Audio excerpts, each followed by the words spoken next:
First was a trip to the home improvement store to pick up the vinyl duck hose. I just so happen to have a neon strip light, which you can find in a store or online. Mine is white, but they also come with adjustable colors, which is extra fun. Ready to assemble? Assembling this could not be any more effortless. Remove the vinyl duct hose from the packaging and stretch it out completely. If your LED neon strip light is shorter, just pull it through the duct hose. Mine happened to be longer, so I gently folded it in half and pushed it through at the fold point. And that's it. That's all it takes to assemble this light fixture. Now, for the fun part. You can twist this up, you can give it a knot, you could even stretch it out full length and set it on the floor. Use a longer hose and hang it from the ceiling and let it pool on the floor. What's cool about this is that you can change up the shape anytime for a whole new look whenever you'd like. The possibilities are truly endless. It's modern, it's sculptural, artistic, fun, inexpensive, and simple to do in just 5 minutes. Seriously, you'd expect to see something like this in a modern art museum. Head on over to the home improvement store today and make yours. Run to the dollar store and go and grab a glass bottle. We are going to start off this craft with a cleaned out plastic bottle. If it has any plastic wrapper on it or any wrapper at all on it, we need to go and take that off, so use something sharp to go and remove it. Now let's put that off to the side and grab the bottle that we got from the dollar store. If you want to add some extra weight to it, you could always put something inside, like maybe some marbles or something of that sort. So now we're going to line this up with the bottle. After this is lined up and we have it almost centered, go and draw on the container a circle for where this is going to go and fit.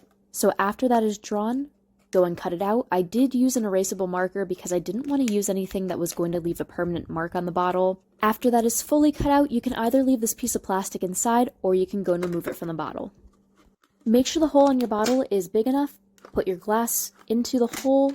Make sure to take off the cap of the plastic bottle. We can use that for another craft. Now we're going to go and paint our bottle. I am using this chalk paint. It's very pastel in color and kind of reminds me of almost the sky. So after this is mixed up, I'm going to go and start to paint this. Make sure to go and put a generous amount of paint onto whatever surface you are using. This chalk paint adheres to glass so incredibly well and also most surfaces. And again, the color is just amazing. So after this entire bottle is painted on all sides, go and put it off to the side, let it dry. Now, while that is drying, let's go and get these fake pearls and start to string them with some pipe cleaner. And now we're going to go and put different lengths of these pearls onto these pipe cleaners. You can also use something like fishing line or kind of whatever you would want to for this. So different lengths of these, make sure to cut off the extra material, go and bend the end of it there, but leave one end unbended. We're going to go and stick that into the bottle a little bit later. So after we make a couple of different strands of this, I made just about 10. We're going to go and poke some holes into our plastic bottle. Make sure to go nice and slow and create little tiny X's as you go. Take the pipe cleaner, stick it in there, and it really does honestly hold in place pretty well. Take the other pieces, go and stick them in as well, and continue to go and do this until you have all the pieces in. Now to really hold them in place, we're going to go and hot glue where it meets with the pipe cleaner and also the bottle. Got some fairy lights? Make sure they of course work. Now we're going to go and just bunch them up a little bit, and we're going to go and stick them into where we have the center hole. So go and stick those into the center hole. Yes, you could also use plugged lights, which it's easier to go through where you took off the bottle cap from with those. Now let's take this base here, stick it in place, and that is perfect. I am using cotton for this, but you could also use maybe stuffing from a stuffed animal, or you could always just go and purchase some stuffing as well. You really want to make it nice and fluffy, and you're going to need just about 15 to 20 cotton balls depending on how fluffy you want this cloud to look and how big your bottle was. Now let's go and glue these down. It's a good idea to start off with the center and kind of just branch out from there. We're going to follow along the shape of this bottle, and to make it fluffier, we're just going to add some extra cotton into some other places. So continue to go and glue down pieces. Make sure to fill out this bottle nice and well. Make sure to put some cotton and just cover it up. And now here's what the cloud looks like. We want to get this nice and fluffy though, so use your fingers to go and poof it out. And if you used cotton, you can go and use a fork to really go and poof it out even more. Now here's what the cloud lamp looks like when the lights are on and it's nice and fluffed up. And here's what it looks like when the lights are off. This cloud lamp is sure to light up any room, is so much fun to go and make, and is upcycled. First, wet the sea sponge and squeeze out the excess water. Add some paint onto the cardboard and dab it with the sponge. Press it onto the cardboard multiple times to get rid of the excess. Insert the sponge into the globe and press it onto the interior surface.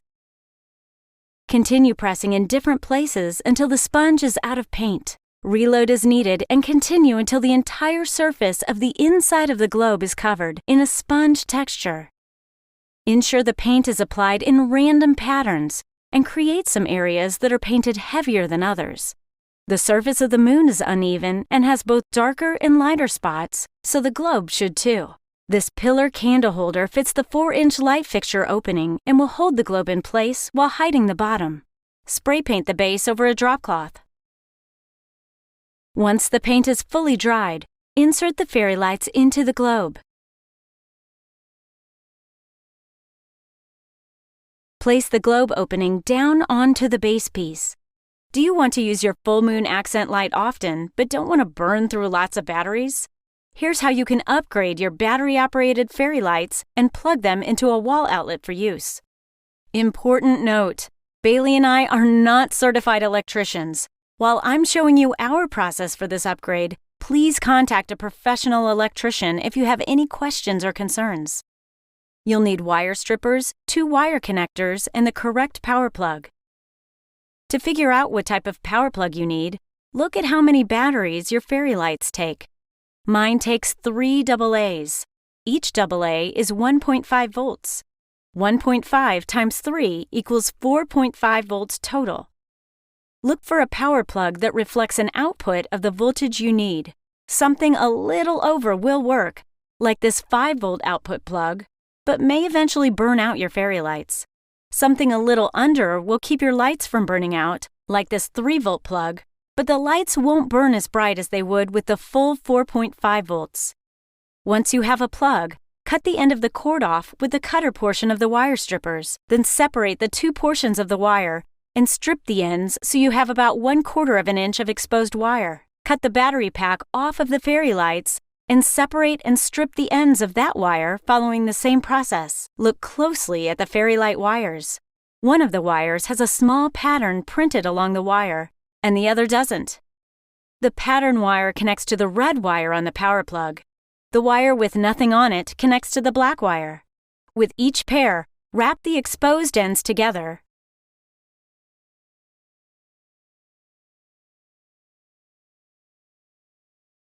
Then screw on a wire connector. Test the plug in the fairy lights to ensure they work. This glowy full moon accent light brings a dreamy, soothing luminosity to a nursery or bedroom.